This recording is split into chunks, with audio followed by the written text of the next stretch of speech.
Seguimos, estás escuchando Estación Ituzaingó, estás escuchando la radio pública del oeste, la 89.3, y tenemos el placer de tenerlo a él, a quien le damos la bienvenida, a Pablo Melicchio. Él es escritor, psicólogo egresado de la Universidad de Buenos Aires, docente también en la UCA, trabajó en clínicas de salud mental. En 2018 fue declarado ciudadano ilustre de Morón y actualmente ejerce la profesión de psicólogo en su consultorio en Castelar. Gracias, Pablo, por venir. Es un placer tenerte en la radio pública del oeste y sos vecino de por aquí. Claro, sí, muchas gracias por la invitación. Sí, soy vecino de Castelar y también tengo mi corazón acá en Ituzaingó, en el conurbano, ¿no?, que define una identidad también para quienes habitamos este lugar. Así es. Tengo ganas de hacer muchas preguntas, pero voy a arrancar por el Pablo escritor. Digo, Pablo, ¿cuándo la escritura aparece en tu vida? A mí me parece que el mito fundacional del escritor tiene que ver, yo lo localizo en la preadolescencia, cuando tenía como un diario íntimo, cosa que no era muy habitual en los hombres, ¿no? Yo tenía muchas compañeras que tenían el diario íntimo, sin embargo a mí me interesaba poner en palabras, por escrito, lo que no podía expresar quizás con mi familia o con mis amigos, amigas.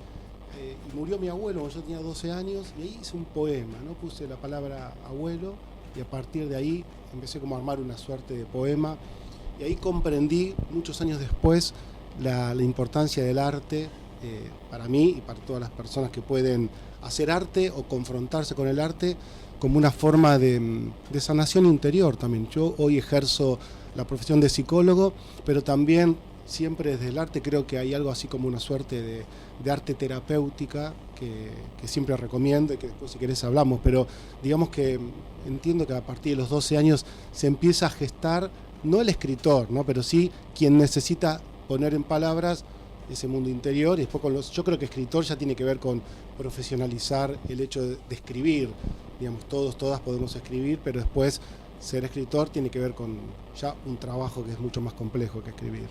Y digo, después aparece la psicología en tu vida, ¿no? Sí, aparece primero la escritura y después como la elección. psicología. Contame un poco de eso. Sí, yo creo que ninguna de las dos actividades fueron una elección.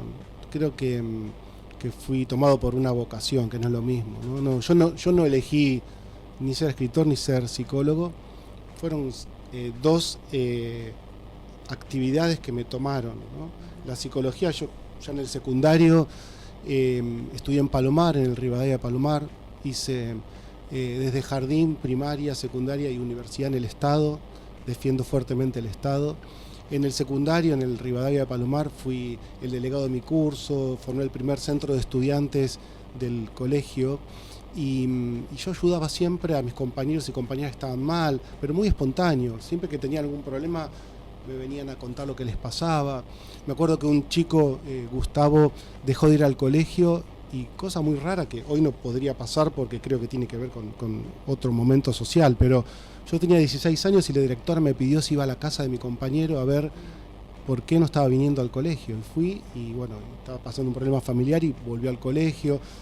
Así que ahí empecé un poco a entender la importancia que tiene la salud mental, la salud emocional, ahí de una manera muy pura y muy ingenua y muy incipiente, pero ahí también me tomó el ser psicólogo que se construyó después, ¿no? Sí, había algo en la escucha, ¿no?, que ya estaba en vos. Sí, la implicancia, la escucha, el compromiso con el dolor del otro, entender que bueno, que tenemos una salud mental y emocional y no solo física, que hay algo más, ¿no? Siempre nos enseñan el cuidado del cuerpo, desde que nacemos quizás, y no nos enseñan la importancia que tiene la salud mental y emocional.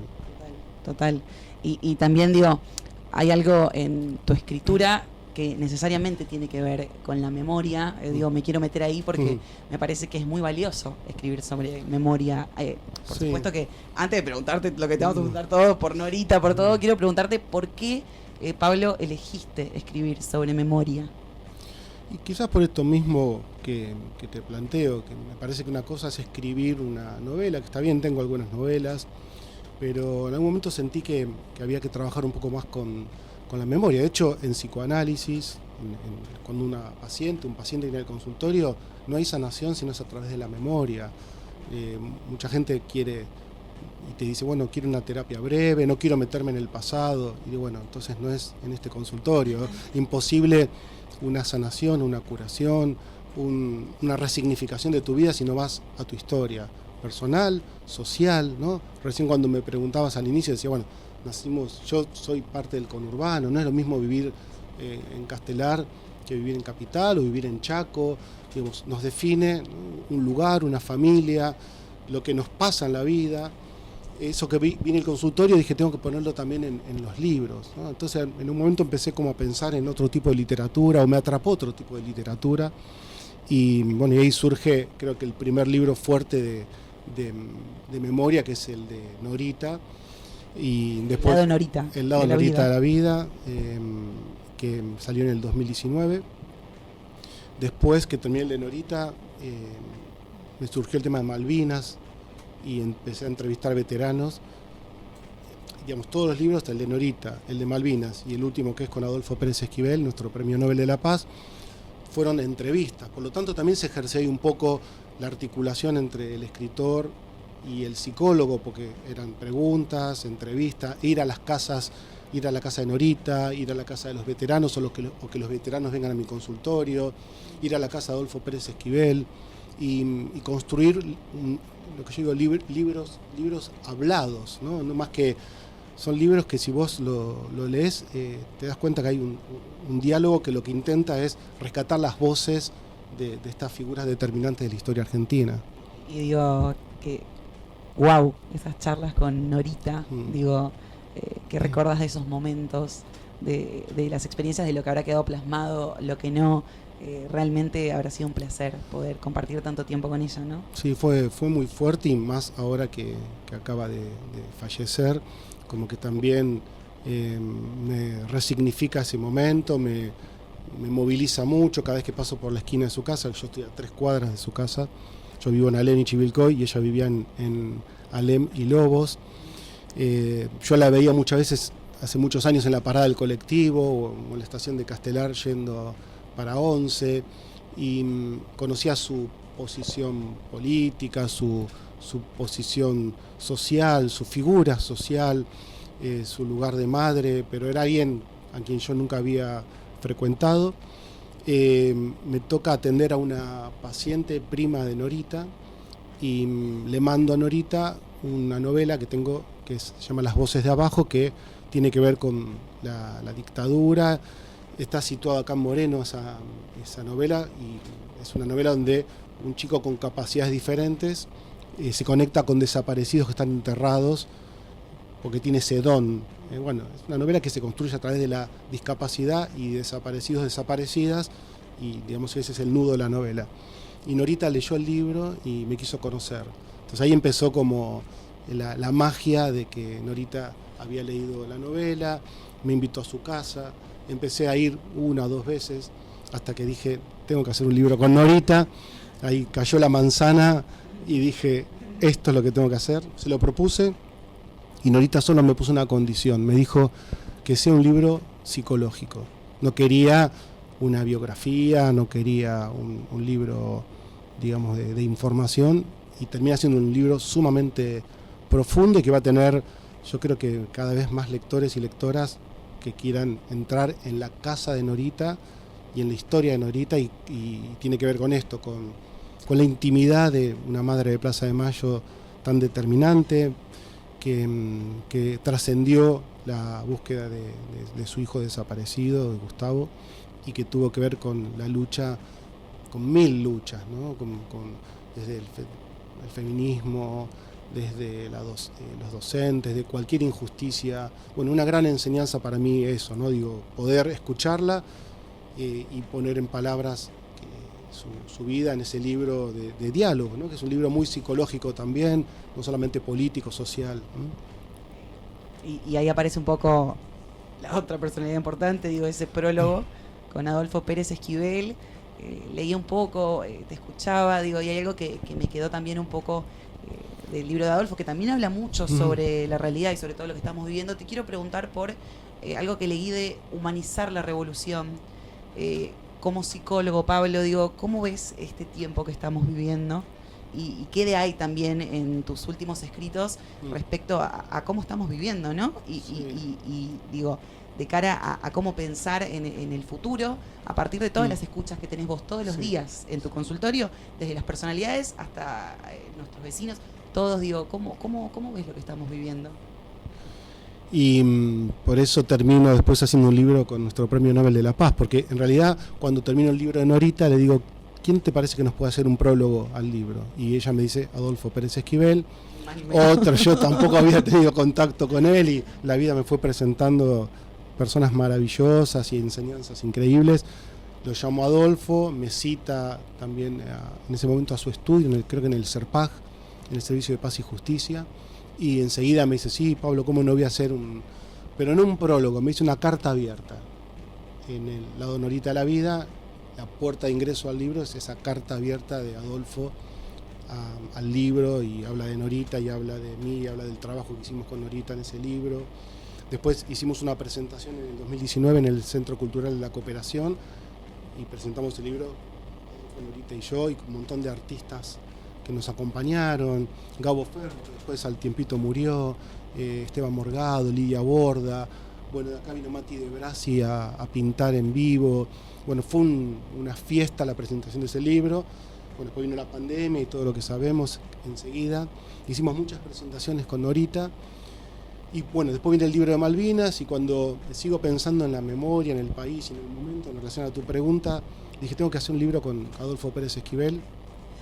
Y ese libro se llama Para Ser Humanos, y es un poco esto que creo que hay que empezar a trabajar, que la única salida que vamos a tener es humanizarnos.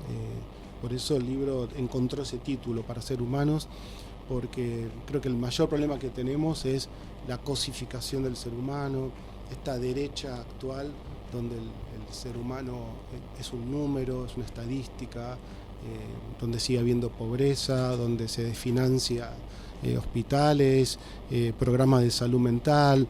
Hay un montón de cuestiones que tienen que ver con la dignidad del ser humano que están siendo arrasadas.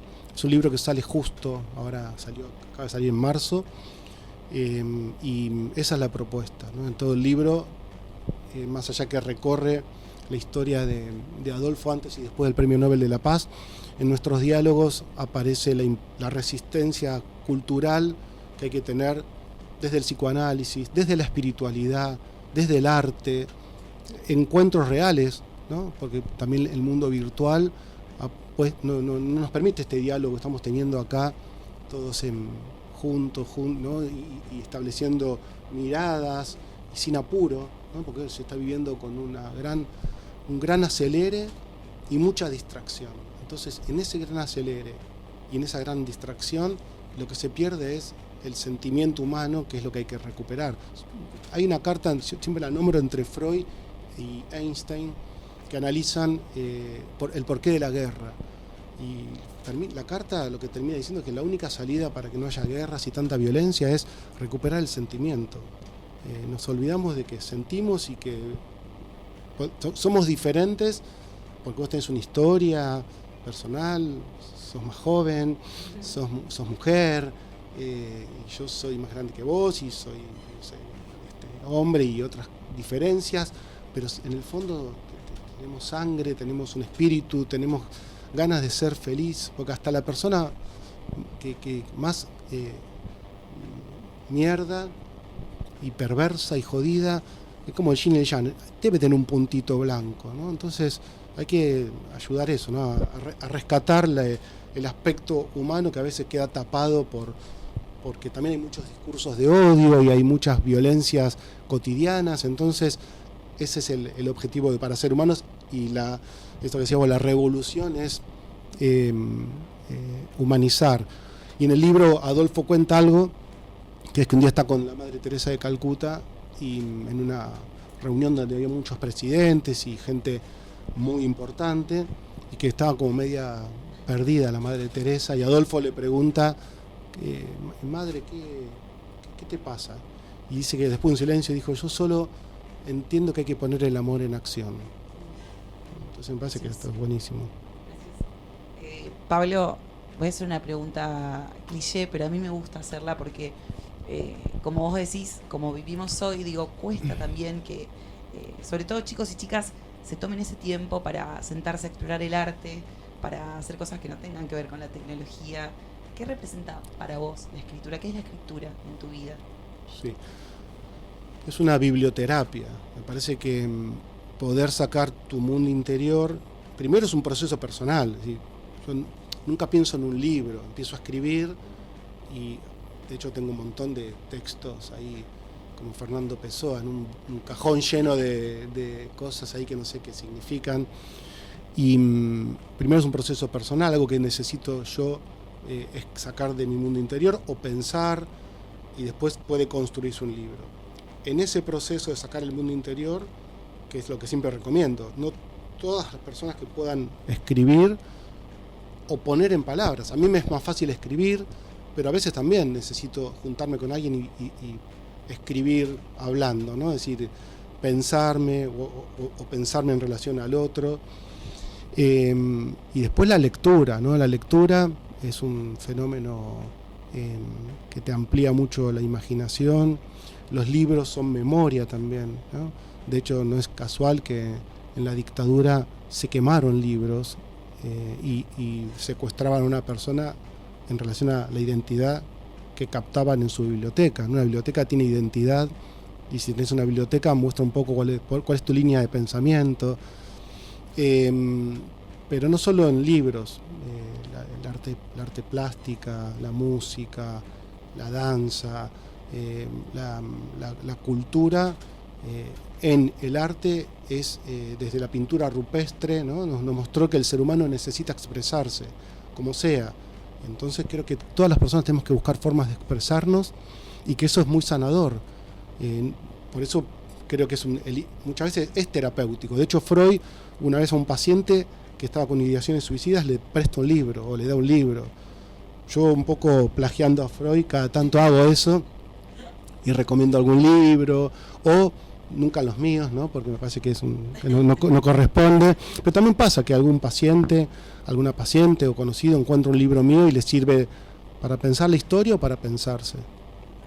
Gracias, Pablo, por venir, por este rato. La Radio Pública del Oeste siempre está abierta para vos. Seguramente te volveremos a invitar porque me encanta escucharte. Gracias. Y explorar muchas cosas, así que te agradecemos enormemente por este tiempo. No, por favor, un placer, y los felicito por el estudio nuevo. Y bueno, y a resistir es muy importante un estudio de radio, y la comunicación es otra forma de resistir. Hermoso. Pablo Melicchio, escritor, psicólogo en la Radio Pública del Oeste. Estás escuchando Estación Ituzaingó. Vamos hasta las 11, un ratito de música y seguimos con mucho más.